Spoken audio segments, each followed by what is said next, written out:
Hello friends, welcome to PCS champions. Friends, यह Bihar SSC CGL examination 2022 यानी सचिवालय सहायक भर्ती से संबंधित प्रैक्टिस सेट सीरीज है, जिसमें हम लोग टोटल 75 जीके जीएस और करेंट अफेयर्स क्वेश्चन का डिस्कशन करेंगे।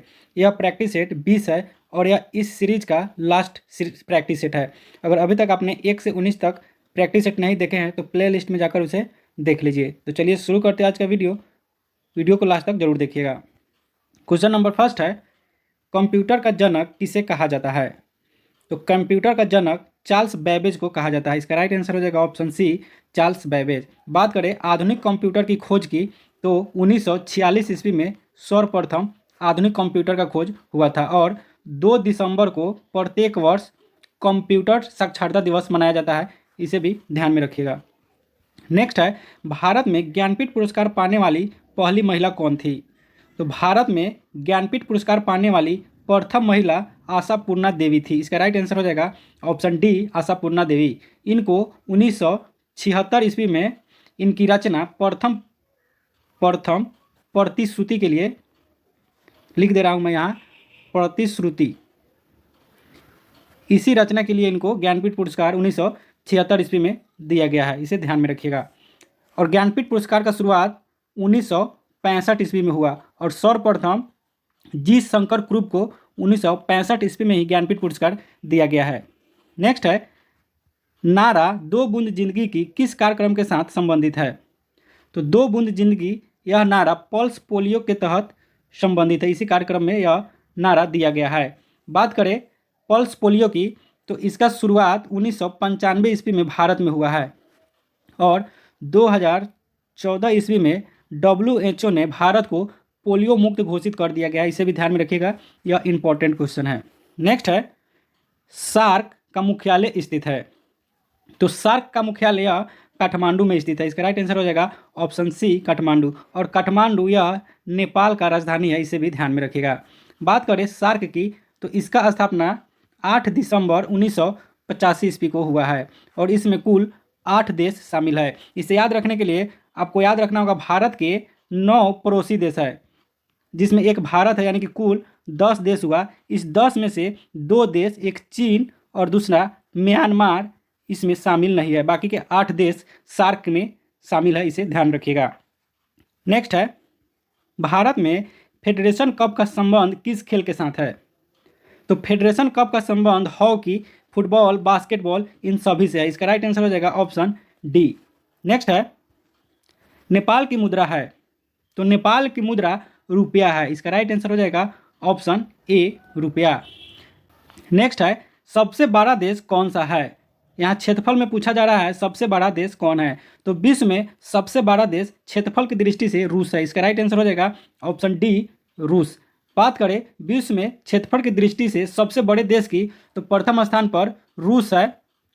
रूस के बाद कनाडा है, कनाडा के बाद अमेरिका है यानी कि यूएसए, और इसके बाद ब्राज़ील है और ऑस्ट्रेलिया है। 6ठे नंबर पे ऑस्ट्रेलिया है और 7वें नंबर पर अपना प्यारा देश भारत है। इसे ध्यान में रखिएगा। नेक्स्ट है, फ्रंटियर गांधी पद के साथ कौन संबंधित है? तो फ्रंटियर गांधी पद के साथ यह अब्दुल गफार खां संबंधित है। इसका राइट आंसर हो जाएगा ऑप्शन सी, अब्दुल गफार खां। अब्दुल गफार का यह भारत रत्न प्राप्त करने वाले प्रथम विदेशी नागरिक है। इन्हें ध्यान में रखिएगा। इन्हें 1987 ईस्वी में भारत रत्न दिया गया है। नेक्स्ट है, निम्नलिखित में से कौन सितार के साथ संबंधित नहीं है? तो इनमें से उस्ताद अलाउद्दीन खां, इनका संबंध सितार से नहीं है, इनका संबंध सरोद से है। इसे ध्यान में रखिएगा, यह सरोद वादक है। बाकी अमीर खुसरो, रविशंकर, विलायत अली खां, इनका संबंध सितार से है। नेक्स्ट है, ट्रांस ऑस्ट्रेलियन रेलवे के टर्मिनल है? तो बताइए इसका राइट आंसर क्या होगा? ट्रांस ऑस्ट्रेलियन रेलवे के टर्मिनल। ट्रांस ऑस्ट्रेलियन रेलवे मार्ग पूर्वी ऑस्ट्रेलियन यानी कि सिडनी को पश्चिमी ऑस्ट्रेलियन पर्थ से जोड़ता है। इसका राइट आंसर हो जाएगा ऑप्शन सी, पर्थ और सिडनी को जोड़ता है। नेक्स्ट है, निम्नलिखित में से कौन से केंद्रित सेल है? तो इनमें से नीस और सिस्ट यह केंद्रित सेल है। इसका राइट आंसर हो जाएगा ऑप्शन बी, नीस और सिस्ट। नेक्स्ट है, भारत की पहली बहुउद्देशीय परियोजना का निर्माण किस नदी पर हुआ था? तो भारत में पहली बहुउद्देशीय परियोजना का निर्माण दामोदर नदी पर हुआ था। इसका राइट आंसर हो जाएगा ऑप्शन बी, दामोदर नदी। और दामोदर नदी या बिहार एवं पश्चिम बंगाल राज्यों में विस्तृत नदी घाटी है, इसे भी ध्यान में रखिएगा। नेक्स्ट है, निम्नलिखित में से कौन सी नदी अपना मार्ग बदलते रहने के लिए कुख्यात है? तो इनमें से कोसी नदी अपना मार्ग बदलते रहने के लिए कुख्यात है। इसका राइट आंसर हो जाएगा ऑप्शन बी, कोसी। और कोसी नदी को बिहार का शोक भी कहा जाता है। नेक्स्ट है, ऊंचे क्षेत्रों में लेटेराइट मृदा की रचना होती है। तो ऊंचे क्षेत्रों में लेटेराइट मृदा की रचना अम्लीय होती है। इसका राइट आंसर हो जाएगा ऑप्शन सी, अम्लीय। बात करें लेटेराइट मृदा की, तो यह कम उपजाऊ होता है, लेकिन इसमें उर्वरक के प्रयोग से चाय, काजू आदि की फसलें उगाई जाती है। नेक्स्ट है, निम्नलिखित में से किसको सह्याद्री पर्वतमाला भी कहा जाता है? तो सह्याद्री पर्वतमाला या पश्चिमी घाट को कहा जाता है। इसका राइट आंसर हो जाएगा ऑप्शन बी, पश्चिमी घाट। बात करें पश्चिमी घाट की, तो यह उत्तर में ताप्ती नदी से लेकर दक्षिण में कन्याकुमारी तक फैली हुई है, जिसकी कुल लंबाई 1600 किलोमीटर है। नेक्स्ट है, भारतीय नागरिकों और विदेशियों को प्राप्त है। तो भारत में विधिक अधिकार भारतीय नागरिकों एवं विदेशियों दोनों को ही प्राप्त है। इसका राइट आंसर हो जाएगा ऑप्शन डी, विधिक अधिकार। बात करें राजनीतिक एवं सिविल अधिकार की, तो यह दोनों केवल भारतीयों को प्राप्त है, इसे ध्यान में रखिएगा। और वहीं मौलिक अधिकार यह भारतीयों को तो पूरा प्राप्त है, लेकिन कुछ मौलिक अधिकार विदेशियों को भी प्राप्त है, इसे ध्यान में रखिएगा। नेक्स्ट है, मंत्रिपरिषद की बैठकों की अध्यक्षता कौन करता है? तो मंत्रिपरिषद की बैठकों की अध्यक्षता प्रधानमंत्री द्वारा की जाती है। इसका राइट आंसर हो जाएगा ऑप्शन ए, प्रधानमंत्री।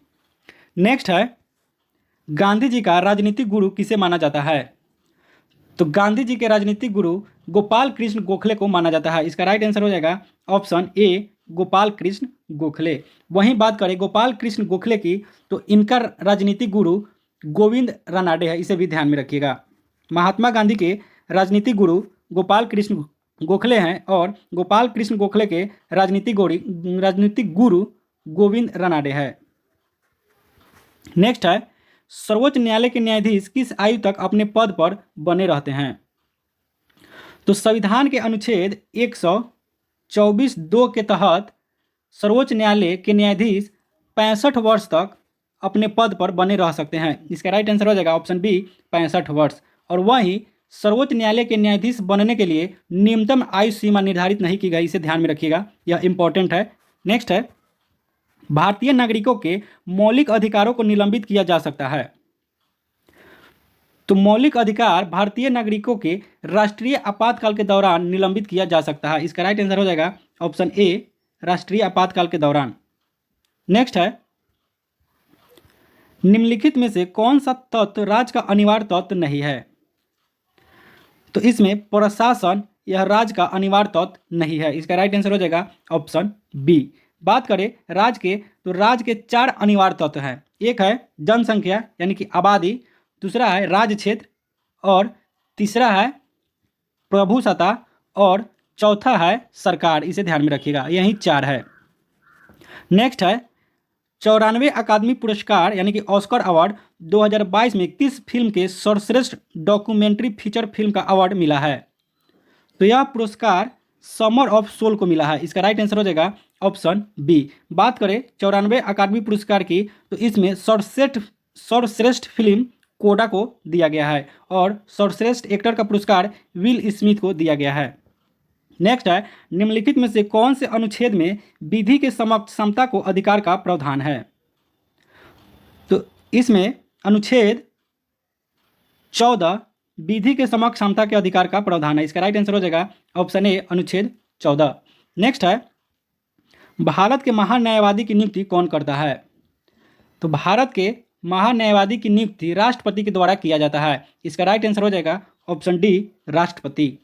बात करें भारत के महान्यायवादी की, तो भारतीय संविधान के अनुच्छेद 76 के अंतर्गत महान्यायवादी के पद का प्रावधान किया गया है। इसे ध्यान में रखिएगा, आर्टिकल 76।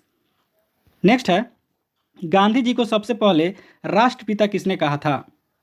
तो गांधी जी को सबसे पहले राष्ट्रपिता सुभाष चंद्र बोस ने कहा था। इसका राइट आंसर हो जाएगा ऑप्शन बी, सुभाष चंद्र बोस। और रविंद्रनाथ टैगोर ने महात्मा गांधी को सर्वप्रथम महात्मा कहा था, इसे भी ध्यान में रखिएगा। नेक्स्ट है, वह सुल्तान कौन था जिसने खलीफा के अधिकार को मानने से इनकार कर दिया था? तो अलाउद्दीन खिलजी ऐसा सुल्तान था जिसने खलीफा के अधिकार को मानने से इनकार कर दिया था। इसका राइट आंसर हो जाएगा ऑप्शन ए, अलाउद्दीन खिलजी। अलाउद्दीन खिलजी यह प्रथम सुल्तान था जिसने राजनीति को धर्म से अलग रखा, इसे भी ध्यान में रखिएगा। नेक्स्ट है, भारत में लौह युग जुड़ा हुआ है। तो भारत में सबसे पुराना लौह युग चित्रित धूसर मृद भांड के साथ जुड़ा हुआ है। इसका राइट आंसर हो जाएगा ऑप्शन ए, चित्रित धूसर मृद भांडों के साथ।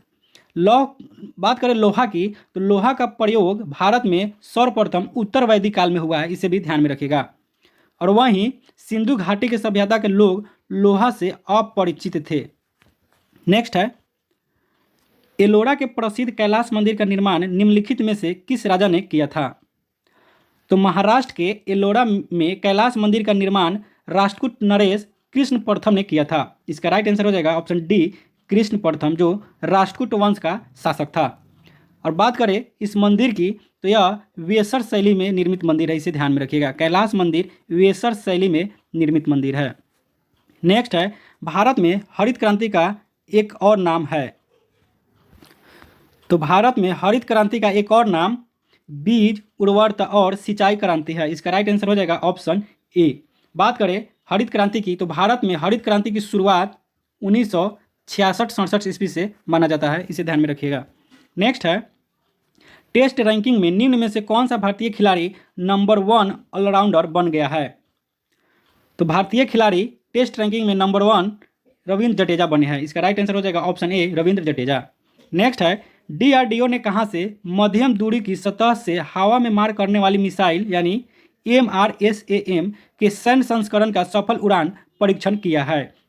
तो इसका परीक्षण चांदीपुर उड़ीसा से किया गया है। इसका राइट आंसर हो जाएगा ऑप्शन सी, चांदीपुर उड़ीसा।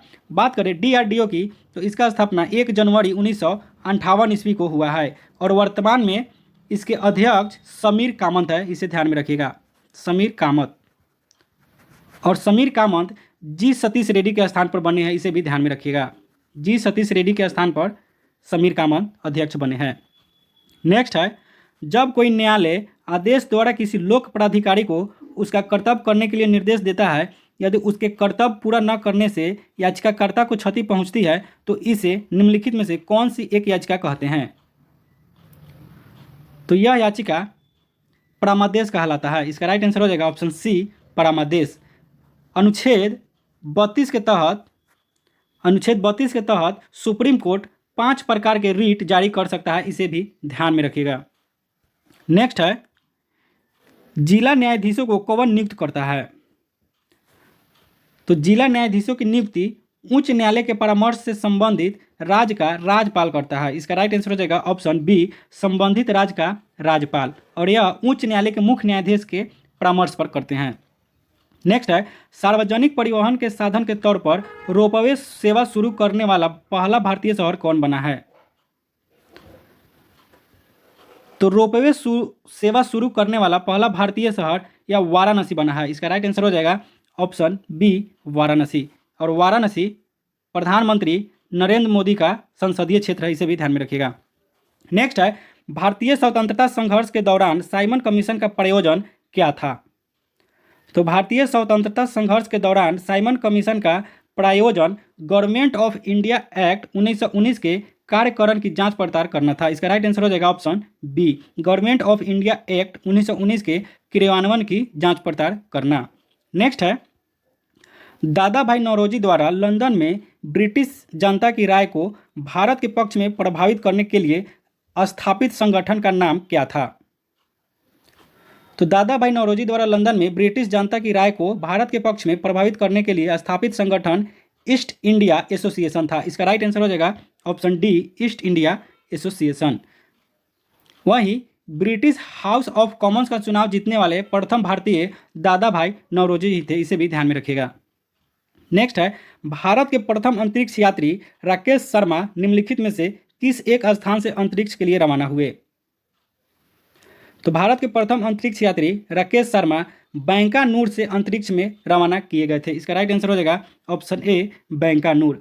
बात करें राकेश शर्मा की, तो राकेश शर्मा भारतीय वायुसेना में विंग कमांडर थे, इसे ध्यान में रखिएगा। वायुसेना में विंग कमांडर थे राकेश शर्मा, साइंटिस्ट नहीं थे, इसे ध्यान में रखिएगा। और 3 अप्रैल 1984 को राकेश शर्मा अंतरिक्ष में जाने वाले प्रथम भारतीय बने। इस डेट को भी ध्यान में रखिएगा, 3 अप्रैल 1984। नेक्स्ट है, किस राज्य के हैदरपुर आर्द्रभूमि को रामसर साइट घोषित किया गया है? तो हैदरपुर आर्द्रभूमि उत्तर प्रदेश राज्य में स्थित है, जिसे हाल ही में रामसर साइट घोषित किया गया है। इसका राइट आंसर हो जाएगा ऑप्शन सी उत्तर प्रदेश। बात करें आर्द्रभूमि की, तो भारत में कुल 75 आर्द्रभूमि क्षेत्र घोषित हो चुका है और सबसे अधिक आर्द्रभूमि वाला देश यूनाइटेड किंगडम यानी कि इंग्लैंड है, जहां 175 रामसर साइट है, इसे भी ध्यान में रखिएगा। नेक्स्ट है, निम्नलिखित में से किस एक राज्य की सीमा झारखंड से लगी हुई नहीं है? तो इनमें से झारखंड से नहीं लगने वाली सीमा मध्य प्रदेश है। इसका राइट आंसर हो जाएगा ऑप्शन बी मध्य प्रदेश। बात करें झारखंड की, तो झारखंड की सीमा 5 राज्यों से लगती है, इसे भी ध्यान में रखिएगा। उत्तर प्रदेश, बिहार, छत्तीसगढ़, उड़ीसा और पश्चिम बंगाल, इसी 5 राज्यों से झारखंड की सीमा लगती है। नेक्स्ट है, धौली गंगा और अलकनंदा का संगम कहाँ पर होता है? तो धौली गंगा और अलकनंदा का संगम स्थान विष्णु प्रयाग है। इसका राइट आंसर हो जाएगा ऑप्शन सी विष्णु प्रयाग। वहीं अलकनंदा और भागीरथी का संगम स्थान देव प्रयाग है, इसे भी ध्यान में रखिएगा। देव प्रयाग, भागीरथी और अलकनंदा नदी देव प्रयाग में मिलती है और यहीं से गंगा नदी कहलाती है, इसे भी ध्यान में रखिएगा। नेक्स्ट है, सुभाष चंद्र बोस ने भारतीय राष्ट्रीय कांग्रेस को छोड़ने के बाद किस दल की स्थापना की थी? तो सुभाष चंद्र बोस ने भारतीय राष्ट्रीय कांग्रेस के छोड़ने के बाद इन्होंने फॉरवर्ड ब्लॉक की स्थापना की थी। इसका राइट आंसर हो जाएगा ऑप्शन बी फॉरवर्ड ब्लॉक। और इन्होंने 1939 ईस्वी में फॉरवर्ड ब्लॉक की स्थापना किया था। नेक्स्ट है, बिहार के पैरा खिलाड़ी प्रमोद भगत किस खेल से संबंधित है, जिन्हें हाल ही में मेजर ध्यानचंद खेल रत्न अवार्ड मिला है? तो पैरा खिलाड़ी प्रमोद भगत, इनका संबंध बिहार से है और ये पैरा बैडमिंटन के खिलाड़ी है। इसका राइट आंसर हो जाएगा ऑप्शन ए पैरा बैडमिंटन। और यह बिहार के वैशाली जिला के निवासी है, इसे भी ध्यान में रखिएगा, वैशाली हाजीपुर। नेक्स्ट है, निकासी सिद्धांत का शिल्पी और poverty and un British rule in India नामक पुस्तक का लेखक कौन था? तो निकासी सिद्धांत का शिल्पी और poverty and un British rule in India नामक पुस्तक के लेखक दादा भाई नौरोजी थे। इसका राइट आंसर हो जाएगा ऑप्शन ए दादा भाई नौरोजी। नेक्स्ट है, सविनय अवज्ञा आंदोलन निम्नलिखित में से किस एक के साथ शुरू हुआ? तो सविनय अवज्ञा आंदोलन, इसकी शुरुआत नमक सत्याग्रह के साथ हुआ। इसका राइट आंसर हो जाएगा ऑप्शन डी नमक सत्याग्रह। बात करें सविनय अवज्ञा आंदोलन की, तो यह 2 चरण में चलाया गया। पहला चरण 6 अप्रैल 1930 से 5 मार्च 1931 ईस्वी तक चला और दूसरा चरण 3 जनवरी 1932 से अप्रैल 1934 तक चला, इसे ध्यान में रखिएगा। यानी सविनय अवज्ञा आंदोलन 2 चरण में चला। पहला चरण 6 अप्रैल 1930 से 5 मार्च 1931 तक और दूसरा चरण 3 जनवरी 1932 से अप्रैल 1934 तक। नेक्स्ट है, जयप्रकाश नारायण निम्नलिखित में से किस एक से संबंध थे? तो जयप्रकाश नारायण, इनका संबंध कांग्रेस समाजवादी दल से था, यानी कि कांग्रेस सोशलिस्ट पार्टी से था। इसका राइट आंसर हो जाएगा ऑप्शन सी। बात करें जयप्रकाश नारायण की, तो इन्हें 1999 ईस्वी में मरणोपरांत भारत रत्न से सम्मानित किया गया था और 1965 ईस्वी में इन्हें रेमन मैग्सेसे पुरस्कार भी दिया गया है, इसे भी ध्यान में रखिएगा। नेक्स्ट है, एशियाई युवा पैरा खेल 2025 की मेजबानी किस देश द्वारा की जाएगी? तो एशियाई युवा पैरा खेल 2025 की मेजबानी उज्बेकिस्तान द्वारा किया जाएगा। इसका राइट आंसर हो जाएगा ऑप्शन सी उज्बेकिस्तान। नेक्स्ट है, निम्नलिखित में से कौन एक क्षेत्र के आधार पर सबसे बड़ा है? तो इसमें से क्षेत्र के आधार पर सबसे बड़ा दिल्ली है। इसका राइट आंसर हो जाएगा ऑप्शन सी दिल्ली। वहीं बात करें सर्वाधिक जनसंख्या वाला केंद्र शासित प्रदेश, तो यह भी दिल्ली है और न्यूनतम जनसंख्या वाला केंद्र शासित प्रदेश लक्षद्वीप है, इसे ध्यान में रखिएगा। नेक्स्ट है, हिंद महासागर के डिएगो गार्सिया द्वीप में निम्नलिखित में से किस एक देश का सैन्य अड्डा है? तो हिंद महासागर के डिएगो गार्सिया द्वीप में संयुक्त राज्य अमेरिका का सैन्य हवाई अड्डा है। इसका राइट आंसर हो जाएगा ऑप्शन डी, संयुक्त राज्य अमेरिका। और वहीं बात करें हिंद महासागर की, तो हिंद महासागर का सबसे बड़ा द्वीप मेडागास्कर है, इसे भी ध्यान में रखिएगा।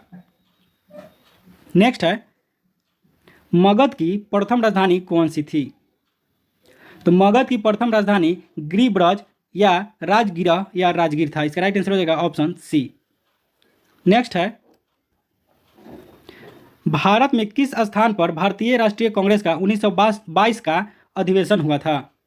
तो भारतीय राष्ट्रीय कांग्रेस का 1922 का अधिवेशन यह बिहार के गया में हुआ था। इसका राइट आंसर हो जाएगा ऑप्शन सी। और यह कांग्रेस का 38वां अधिवेशन था, इसे भी ध्यान में रखिएगा। और 1912 ईस्वी में कांग्रेस का अधिवेशन पटना के बांकीपुर में हुआ था, इसे भी ध्यान में रखिएगा। नेक्स्ट है, वायु की क्षैतिज गति से होने वाले ऊष्मा के अंतरण को कहते हैं। तो वायु की क्षैतिज गति के कारण होने वाले ऊष्मा के अंतरण को अभिवहन कहते हैं। इसका राइट आंसर हो जाएगा ऑप्शन ए, अभिवहन। नेक्स्ट है, आयनीकरण ऊर्जा के आवर्ती रुझानों के आधार पर किस तत्व में सर्वाधिक आयनीकरण ऊर्जा होती है? तो सर्वाधिक आयनीकरण ऊर्जा यह हीलियम में होती है। इसका राइट आंसर हो जाएगा ऑप्शन ए, हीलियम। बात करें आयनीकरण ऊर्जा की, तो किसी भी परमाणु के बाह्यतम कक्षा से एक इलेक्ट्रॉन को निकालने के लिए जो आवश्यक ऊर्जा लगता है उसे ही आयनन ऊर्जा कहा जाता है, इसे ध्यान में रखिएगा। नेक्स्ट है, मानव के कुल रक्त आयतन में प्लाज्मा का प्रतिशत लगभग कितना होता है? तो मानव के कुल रक्त आयतन में प्लाज्मा का भाग लगभग 55% होता है। इसका राइट आंसर हो जाएगा ऑप्शन सी, 55%। और शेष 45% यह रुधिर कणिकाएं होती है, इसे भी ध्यान में रखिएगा। और एक स्वस्थ मनुष्य जब ब्लड डोनेट करता है, यानी कि रुधिर दान करता है, तो वह 450 ml एक बार में दान करता है, यानी कि एक यूनिट ब्लड 450 ml होता है, इसे ध्यान में रखिएगा। नेक्स्ट है, जीवाणु यानी कि बैक्टीरिया कौन सी बीमारी पैदा करने वाले जीव हैं? तो इसमें से यक्ष्मा, तपेदिक या इसे टीबी भी कहा जाता है, यह जीवाणु द्वारा होने वाला बीमारी है। इसका राइट आंसर हो जाएगा ऑप्शन डी, क्षय रोग या यक्ष्मा, तपेदिक या टीबी। वहीं एड्स या विषाणु के द्वारा होने वाला रोग है। एड्स विषाणु द्वारा होता है। मलेरिया या प्रोटोजोआ से होता है, इसे भी ध्यान में रखिएगा। गलसुआ यह भी वायरस से ही होता है। नेक्स्ट है, काला जार ज्वर का संचरण होता है। तो काला ज्वर का संचरण सिकता मक्खी के काटने से होता है। इसका राइट आंसर हो जाएगा ऑप्शन सी, सिकता मक्खी के काटने से काला जार ज्वर होता है। और वहीं सोने की बीमारी या निद्रा रोग यह सीसी मक्खी के कारण होता है, इसे भी ध्यान में रखिएगा। इसे निद्रा रोग कहा जाता है या सोने का बीमारी भी कहा जाता है। नेक्स्ट है, भारी मोटर वाहनों के लिए डीजल तेल अधिक पसंद किया जाता है क्योंकि? तो भारी मोटर वाहनों के लिए डीजल तेल अधिक पसंद किया जाता है क्योंकि इसमें अधिक क्षमता होती है और इससे ईंधन की बचत होती है। इसका राइट आंसर हो जाएगा ऑप्शन सी। नेक्स्ट है, जब लोहे में जंग लगता है तो उसका भार में क्या परिवर्तन होता है? तो जब लोहे में जंग लगता है तो उसका भार बढ़ जाता है। इसका राइट आंसर हो जाएगा ऑप्शन ए, बढ़ता है। और वहीं लोहे में जंग लगने से बना पदार्थ फेरसोफेरिक ऑक्साइड होता है, इसे भी ध्यान में रखिएगा। नेक्स्ट है, निम्नलिखित में से वह धातु कौन सी है जिसका प्रयोग विद्युत चुंबक के रूप में नहीं किया जाता है? तो इसमें से तांबा का प्रयोग विद्युत चुंबक के रूप में नहीं किया जा सकता है। इसका राइट आंसर हो जाएगा ऑप्शन बी। नेक्स्ट है, निम्नलिखित में से कौन सी गैस फलों को कृत्रिम रूप से पकाने में प्रयोग की जाती है? तो फलों को कृत्रिम रूप से पकाने में प्रयोग एसिटिलीन गैस का किया जाता है। इसका राइट आंसर हो जाएगा ऑप्शन ए, एसिटिलीन। वहीं बात करें एथिलीन की, तो यह प्राकृतिक रूप से फलों को पकाता है, इसे ध्यान में रखिएगा। कृत्रिम रूप से एसिटिलीन और एथिलीन यह प्राकृतिक रूप से फलों को पकाता है। नेक्स्ट है, जब ध्वनि उत्पन्न करने वाला स्रोत ध्वनि से अधिक चाल से गति करता है तो हवा में आघात तरंगें उत्पन्न होती है। इन आघात तरंग द्वारा निर्मित अत्यंत तीखी और तेज ध्वनि क्या कहलाती है? तो इसका हो जाएगा ऑप्शन डी, सोनिक बूम कहलाती है। ऑप्शन डी इसका राइट आंसर हो जाएगा। नेक्स्ट है, नीचे लिखी कौन सी प्रक्रिया वायु को प्रदूषित नहीं करती है? तो इसमें से प्रकाश संश्लेषण की प्रक्रिया वायु को प्रदूषित नहीं करती है। इसका राइट आंसर हो जाएगा ऑप्शन बी प्रकाश संश्लेषण। बात करें प्रकाश संश्लेषण की तो इसके लिए आवश्यक है कार्बन डाइऑक्साइड गैस, पानी, क्लोरोफिल और सूर्य का प्रकाश, इसे ध्यान में रखिएगा। नेक्स्ट है प्रकाश तरंगे है, तो प्रकाश तरंगे विद्युत चुंबकीय तरंग है, इसका राइट आंसर हो जाएगा ऑप्शन सी विद्युत चुंबकीय तरंगे हैं। विद्युत चुंबकीय तरंग अनुप्रस्थ प्रकृति की होती है, इसे ध्यान में रखिएगा। नेक्स्ट है गैल्वेनोमीटर के द्वारा पता लगाता है, तो गैल्वेनोमीटर के द्वारा यह धारा का पता लगता है, इसका राइट आंसर हो जाएगा ऑप्शन सी। गैल्वेनोमीटर यंत्र का उपयोग छोटे विद्युत परिपथों में विद्युत धारा की दिशा एवं मात्रा ज्ञात करने के लिए किया जाता है, इसे ध्यान में रखिएगा।